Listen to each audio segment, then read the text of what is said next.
Start recording. We are back to the warehouse for Blitzball Battle 6.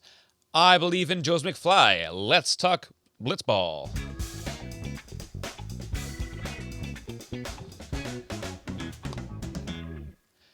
Welcome to the Blitzball Boys, the podcast about Blitzball and boys, but lately about Blitzball. I'm your co-host, Brendan Ruppel, along with my fellow host, Peter Del Rey. Hey, Brendan. The hat is back. The hat is back. Now, these are the great visual gags we're talking about. When we tell you at the end of the episodes, which I'm sure you guys all make it to, we're talking about these great visual gags. Look for the gags. Look for the gags. Joez McFly. Joez McFly. Talked about in the previous episode of having a pitching coach. Yep. We saw this episode if it paid off or not. This is also the final round of the first, or the final game of the first round. So after this, everybody will have a record, and have we'll a what? A red cord. A red rocket. At the end of these games, we kind of got a better idea of how we should reasonably expect each team to do going forward. But I can't really talk too much more about this. Don't say another fucking word. Okay. Zipping it up. Zip your lip like a padlock. That's Kesha. Wow. An all-time woman. A+.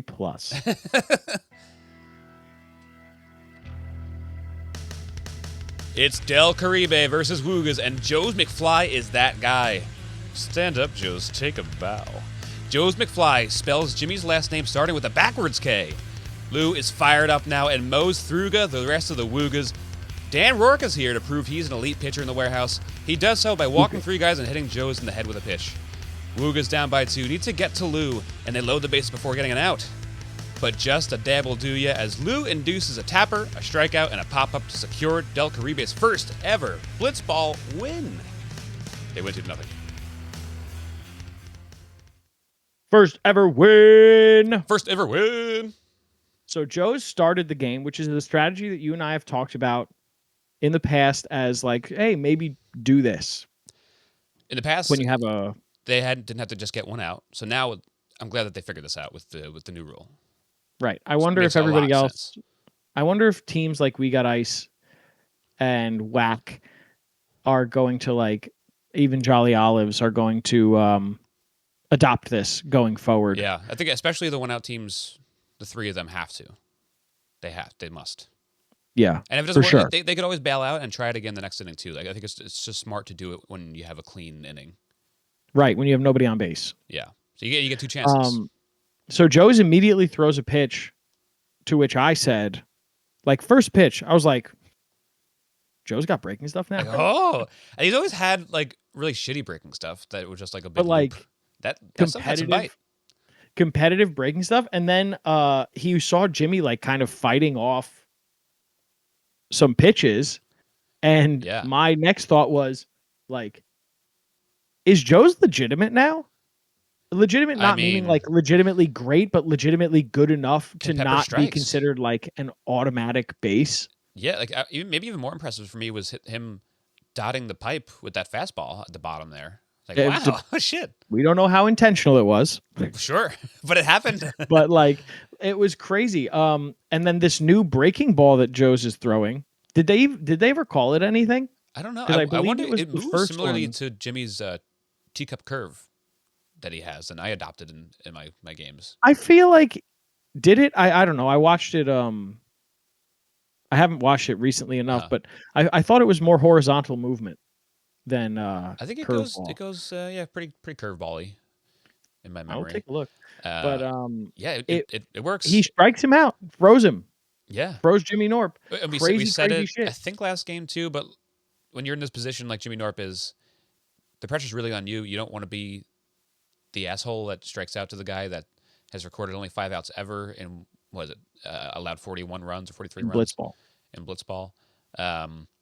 The pressure really is on you to like not be the guy that gets out like all the way back when Joe's got his first out against Jimmy. Jimmy felt all that pressure. I'm like, I really don't want to be the guy that he gets out first. There's going to be a big party afterwards at my expense. And there was another one of those at Jimmy Norp's expense in a way. But I think people were more excited about Joe's. Not the first time we heard that. Yeah. Let's see. So Joez gets this out, which is massive, and you can argue that the game ends there. All right, here it is. Yeah, yeah. No, that's not it. That's a foul ball as well. He's You know what? watching. I'm going to move this to 2 times speed because this is going too slow right now. I was telling Brendan before, like this is a 3 half-inning game. How the hell did they get 51 minutes out of this? I have no idea. Last game too, like it was just pure entertainment. There's so much going on. Like I feel like after Joseph's first strikeout, we were almost like 20 minutes into the episode. Like we're 5 minutes in right now, and he hasn't struck out Jimmy yet.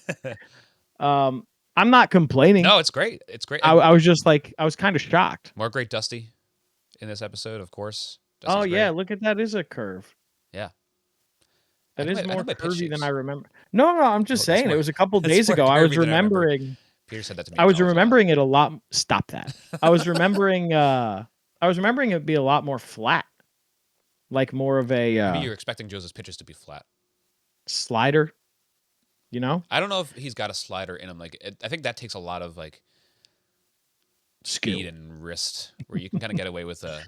You say skill? Yeah, maybe that's kind of what I'm getting at. Yeah, it was impressive. I love the party. He deserves a party. It was a really good. How excited Jimmy gets when they pan to him. He's wearing the crazy hat, and he is amazed, and it's pure jubilation on his face running over there. It was a really good curveball.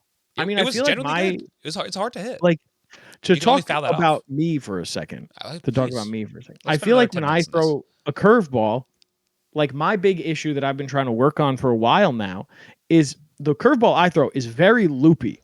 Right. And like after you see it maybe once, you fully understand it. You see it coming like halfway up in the air, and you're like, okay, I can like wait on this and like almost get out of the way.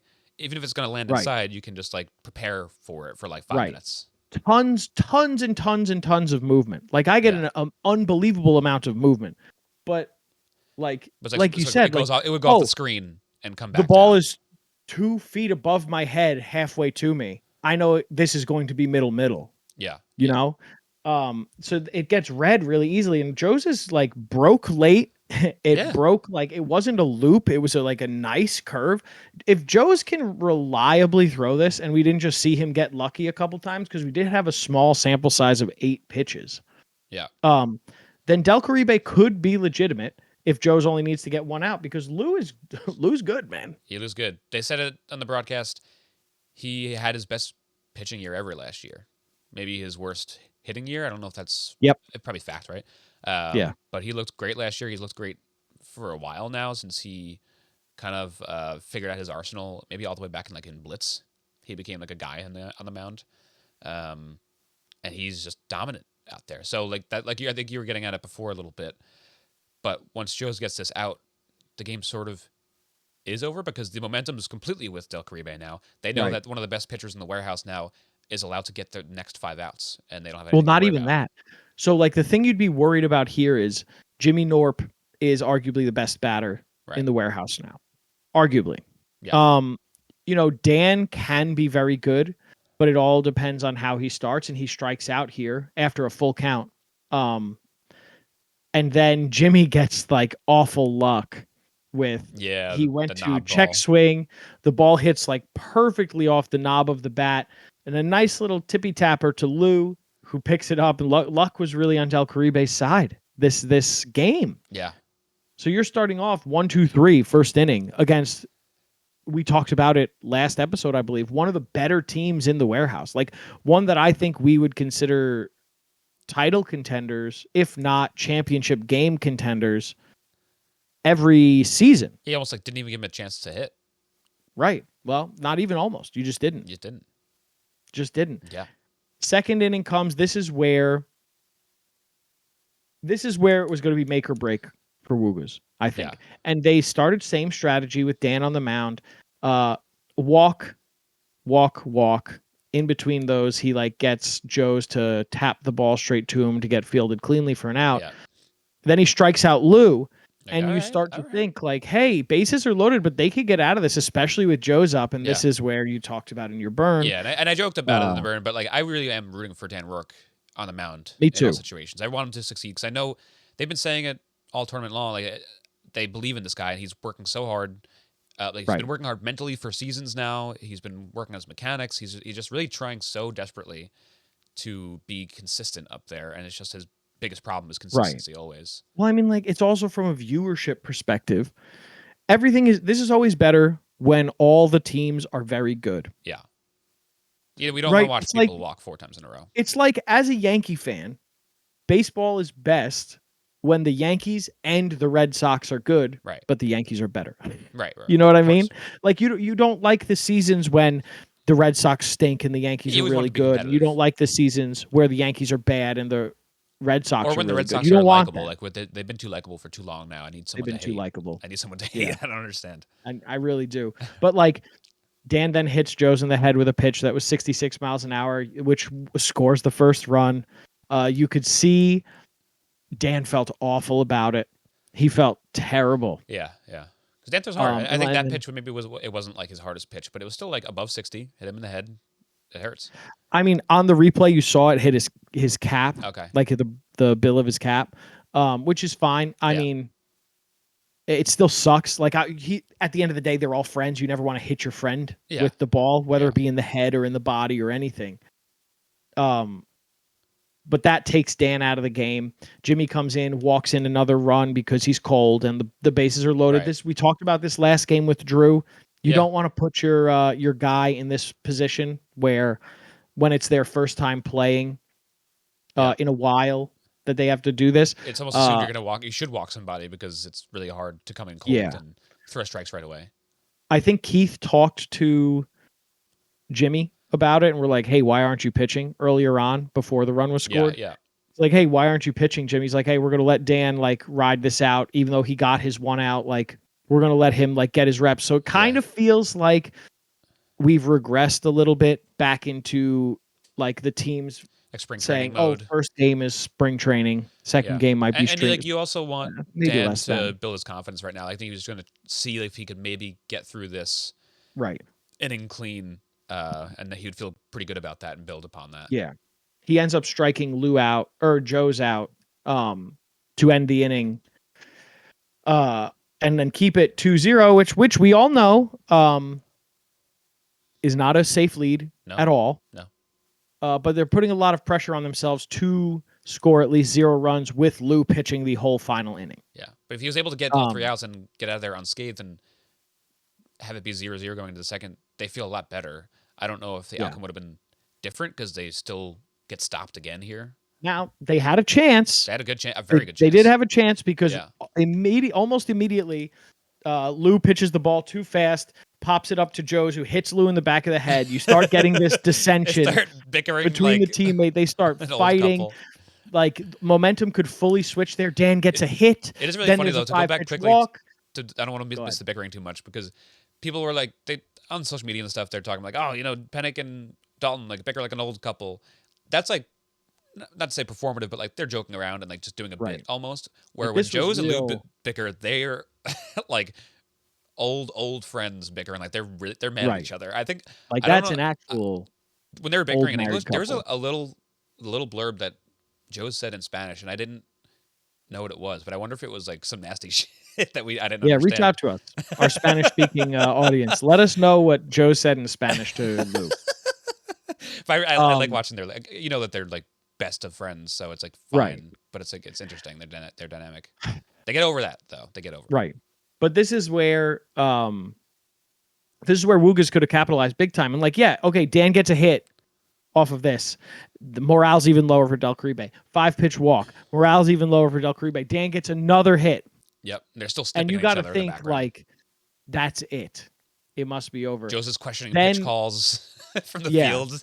Jimmy like very un-Jimmy like I think next game he'll be better when he's back in the swing of things. No pun intended. Yeah. He hits a slow tapper that rolls to the line, which was controversial for some reason. Baseball's always been if you hit the foul line, then the ball's fair. It was on the line. He picked it up. That's an out. Yeah, it makes sense to me. I was on board. It was whatever. Then he strikes out Dan, and then it's like, oh, game's over. But the game did end pretty spectacularly with Jimmy hitting the ball off the wall, and Joez was forced to make another play. Yeah. ends the game. Del Caribe wins. Huge win. It was huge. I mean, stoked. That's not a play that Joe's always makes 100% of the time, you know? Good catch by him. I also thought for a second that ball's going to go a little further and maybe reach that short porch up there, or at least hit the wall.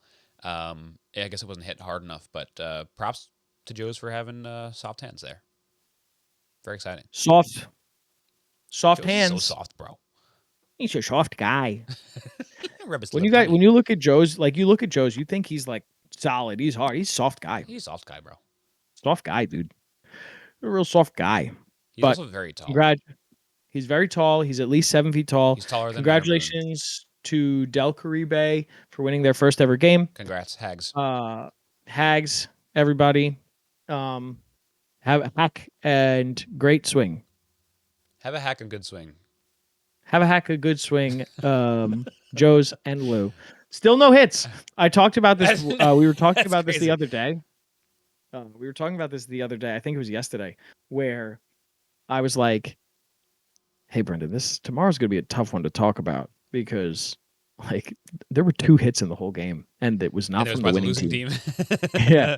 It's like I saw making its rounds on social media again recently when the Reds no-hit the Pirates and the Pirates still won the game. Yeah. A couple years back, which I don't believe is a rule anymore. I think they amended it so like you can't get a no-hitter like in your stats if you lose. Oh, really? Oh, interesting. I believe that's been amended, which people, were up in arms about, but then like, most people forgot. I remember when I was younger. No-hitter, though. I don't know if I agree with that. I know. Well, it doesn't matter if you agree with it. I remember when we were younger, very clearly John Lackey was on the Angels, and I think they were playing the Red Sox for the first time since he left. Is that right? Maybe, or it could have been the other way around. And he was losing like 3-0 in the 8th inning. And they were like, oh, I mean, John Lackey's, he may get the no-hitter here. Okay, so it looks like maybe he was on the Cardinals and they were facing the Red Sox. It was like, he may get the no-hitter here, but they're going to fucking lose the game for sure because they're not hitting at all. And they ended up, hitting. Yeah. The Red Sox ended up hitting, and then the game was, didn't matter anymore. Yeah. But that was always something funny that I. It's a funny little quirk of the sport. I like that. But yeah, they got no hit. They won the game. You'd expect. Funny first game to win for them. As you'd expect, they got 5 walks total, including the ball to the head that Joe's took. Who knew that Del Caribe was a pitching team? Who knew? Who knew? That's what their defense first this year. Defense first. Player of the game. Player of the game. Ooh. My vocal cords lost it at the end there. Sounded good to me. I have player of the game. You're the player. You have player of the game, Brendan. My player of the game, we said this off air, this is going to be a tough one. But I think I have to give it to Lou. Sure, he got no hits, but neither did Joe's. He had the bulk of the game on the mound there. He got 5 outs. Sure, he got himself into a little bit of trouble in the second inning, but he got himself out of it unscathed. He was the most important reason why Del Caribe has a win in the regular season of a Blitzball battle tournament. Thank you, Lou. Yeah. Great job. Thank you. We love you. We love you. And on the hitting side, he had 3 walks. Yeah. Okay. 3 walks and RBI. Yeah, only technically 1 at bat because of the walks. 1 strikeout. So he couldn't do too much with the bat. He wasn't allowed. No, not allowed. He was a quiet. Oh, here's us again. So that's good. This is a weird one to talk about, right? I mean, like, nobody really deserves player of the game. Yeah. I mean, even Lou on the mound. He was really good, being able to fight back from that pretty disastrous opening. Yeah, pretty disastrous opening to the top of the second. It show, Peter. It shows a certain thing that you love. Shows resiliency, baby. That's right. We're big on the sound effects today. That's where the budget has gone. Where's the sound effect for that one? Did you just like fart or something? I saw you make a face. Do you not hear that? No. Have you not heard any of these? No, you've been Do I doing have it the to whole do time. that? Oh, there you go. That one worked. Okay. Yeah, I did this earlier. I did this before. No, I didn't hear any of that. Wow, that's You crazy. just So made a maybe face. when I I was press. like, I thought you like ripped like crazy ass, and I was supposed to hear it or something. No. So when I press this button, only I can hear it. Interesting. And then when I press that button, you can hear it. Yeah, I hear that. Yeah. All right. Say it again. That's so funny. I made so many jokes that I guess you just didn't hear. When you just said Lou for player of the game, I did this. Oh, okay. Okay, let's go back and explain all the things that I missed. All right, guys, we're gonna go back. I have them all written down. Good thing.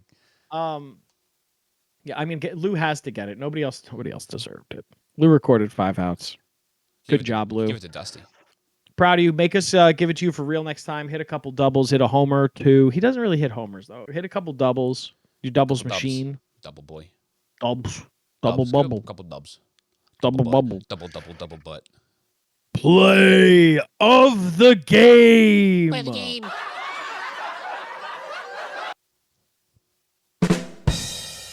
My play of the game from Peter Del Rey is Joe striking out Jimmy. Not surprising at all. I mean, it's what let Del Caribe win this game. First batter of the game is crazy. Throwing the glove away was like, good for you, Joes. Get this monkey off your back right away. First game. It's huge. Because it turns into every year. This is the talking point surrounding Lou and Joe's. It's like, oh yeah, like they're fine, but Joe's has to get his out, which is where he's been struggling. Yeah. And he finally was able to do it early, and I'm really hoping this for continues. them so that he could do this. I'm hoping this continues because honestly, by the end of this, Brendy, I hope we talk about it and we're like, didn't even need to give him the rule this year. Maybe. I mean, that sequence that he threw was awesome. I mean, the first curveball was good, the fastball was great, and the last curveball was perfect. I mean, it was. What did the count even get to? Did he threw like maybe 2 balls that whole count? Like he threw 8 pitches. I don't have what he. But then there might have been a foul ball at some point, but right. Well, there was a couple foul balls. He was in the count the whole time. He was ahead. He threw more strikes than balls for sure. So, and that's hard. First at bat that you're throwing up there. Maybe he has some control. Dude, that's so hard. It's so hard, bro. It's so hard. But that's what it was. Good for you, Joes. Congratulations. We love you. You don't need that 35 and older league like you want. You can stay right here with the little kids. You need a 38 and older league. That's right, you old bastard. Old bastard. You old bastard. You fucking geezer. You fucking... Oh, it's so sad because you're such an old bastard. Brendan. Yes. We could go back to previewing games. Oh. Our next game is Mac Flurry Power versus the Whack Attack. Whack. Mac versus Whack. What is your what to watch for this game? What to whack for? I'll tell you what to whack for. Interesting. Nope. Out. What am I going to whack for? Let's see if Justin Panic can repeat. Wow. We're back on Panic. After you hate him. You publicly hated him. I publicly shamed him and in turn shamed myself in doing so. Justin Panic, let's see if you can build on your, I guess mountain success is a loose term. He had a couple walks and then got an out. So, I mean, it wasn't a disaster. So let's see if you can continue just being like serviceable. And on the bat side, let's see if you will take any competitive swings. I'm interested. Let's get some points. Yes, let's see. Yeah. Yeah. Yeah, we talked about that a little bit last episode, how like we're not sure if he's fully just going to commit to statue mode or if he really wants to hack. Oh man, you know what that just reminded me of, Brendy? Did you listen to the most recent like series recap for Talking Yankees? Yes. For Talking Yanks.